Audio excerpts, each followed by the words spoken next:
Bonjour à tous, je suis Didier Vétillard, saxophoniste, et constatant le manque de vidéos pédagogiques sur le travail du son sur Internet, j'ai décidé de vous faire une série de travail du son au saxophone.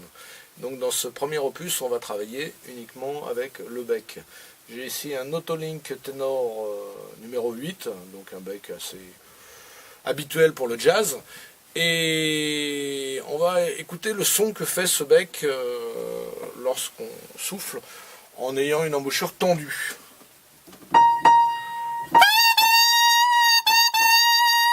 Alors ça tombe bien, le sax ténor est en si bémol et la note la plus aiguë qu'on peut faire avec ce bec est aussi un si bémol. Si je veux monter un peu plus, donc je vais pincer. J'y arrive, mais au prix de souffrance sur la lèvre. Et ce qu'on va faire au saxophone, en règle générale, c'est de descendre les notes, c'est-à-dire on s'accorde en haut, et ensuite tous les effets, les bends, les snares, les vibratos, sont plutôt vers le bas.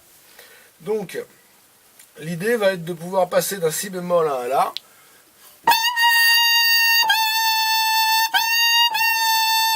Et pour faire ça, je vais avoir besoin de mon premier exercice. Donc ce premier exercice va être l'exercice le plus important pour l'instant du travail du son, c'est d'arriver à avoir un mouvement vers le bas de la mâchoire. La mâchoire, au saxophone, soit elle va vers le bas, soit elle va vers l'arrière. Pour faire simple, vers le bas, je vais baisser ma note, et vers l'arrière, je vais changer le timbre en la détimbrant. Donc, l'exercice est le suivant. Je prends mon bec, j'essaye d'avoir une note assez haute, et ensuite, je vais relâcher complètement la mâchoire tout en continuant de souffler. Je vous fais d'abord de face et ensuite de profil. De face.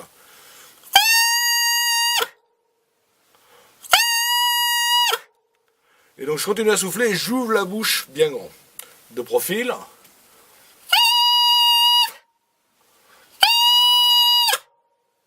Donc ça explose un peu à la fin. La deuxième partie de l'exercice va consister à accompagner le son qui baisse, vous avez entendu, oui, accompagner pour que la descente se fasse progressivement. Et donc, je relâche la mâchoire très progressivement.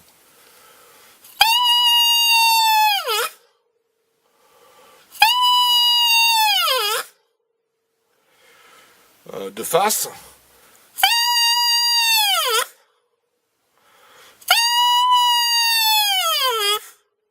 Vous entendez, là, il y a beaucoup plus qu'un demi-ton, donc l'exercice que je voulais faire avant va pouvoir être possible. Donc maintenant qu'on a le moyen de pouvoir descendre la note, donc en baissant la mâchoire, on va chercher les demi-tons.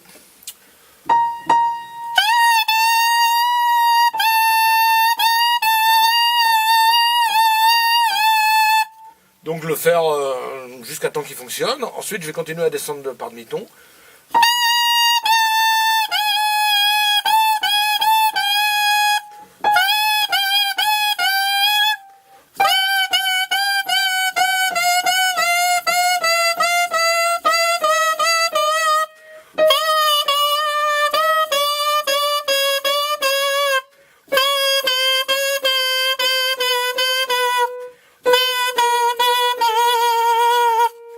Là, on a atteint une octave. Quand on a une octave juste avec le bec, on peut raisonnablement espérer avoir un demi-ton sur à peu près toute la tessiture du sax, pardon. Mais on peut continuer à descendre d'une quarte à peu près, donc je vais descendre en gros jusqu'au fa.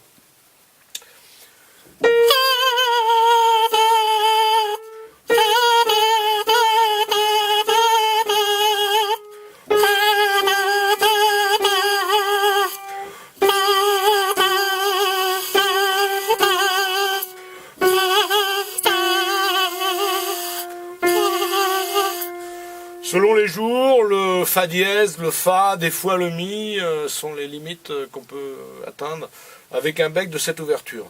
Si le bec est trop fermé, vous n'arriverez pas à arriver si bas, l'octave sera à peu près le maximum. Une fois qu'on a travaillé le ton, le demi-ton, on va travailler le ton. Donc on va reprendre le même exercice un peu plus rapidement.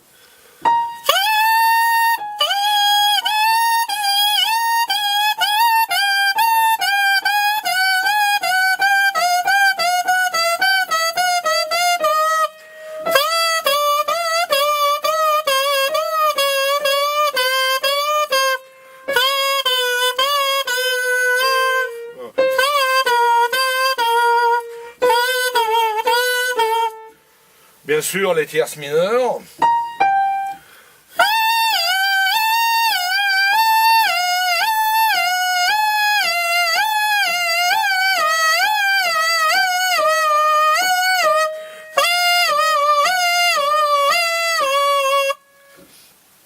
Tierces majeures, quartes, quintes, tous les intervalles peuvent être envisagés. On va essayer quarte, tiens.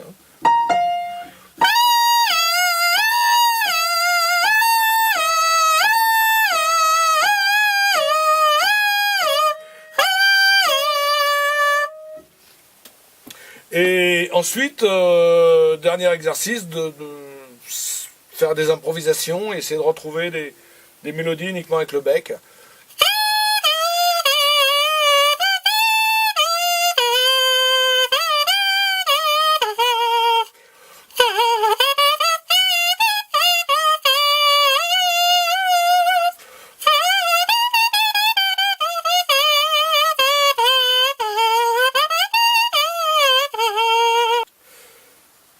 Donc, quand vous allez travailler cet exercice, vous allez sans doute au début avoir un ton et demi maximum de tessiture vers le bas. Il ne faut pas s'inquiéter, il faut régulièrement, je dirais 1 ou 2 fois par semaine, reprendre cet exercice et essayer de creuser pour descendre de plus en plus bas. C'est évident qu'on ne peut pas avoir une octave du jour au lendemain. Ça demande un soutien de colonne d'air et un relâchement de la mâchoire qui demande beaucoup d'exercices et beaucoup de répétitions. Travaillez lentement. Vous avez vu, j'adapte la vitesse de mon exercice au ressenti que j'ai. Si c'est plus difficile, je ralentis. Si je me sens bien, j'accélère. Bien sûr, il y aura d'autres exercices sur le son dans cette chaîne. J'espère vous y revoir très bientôt. Merci.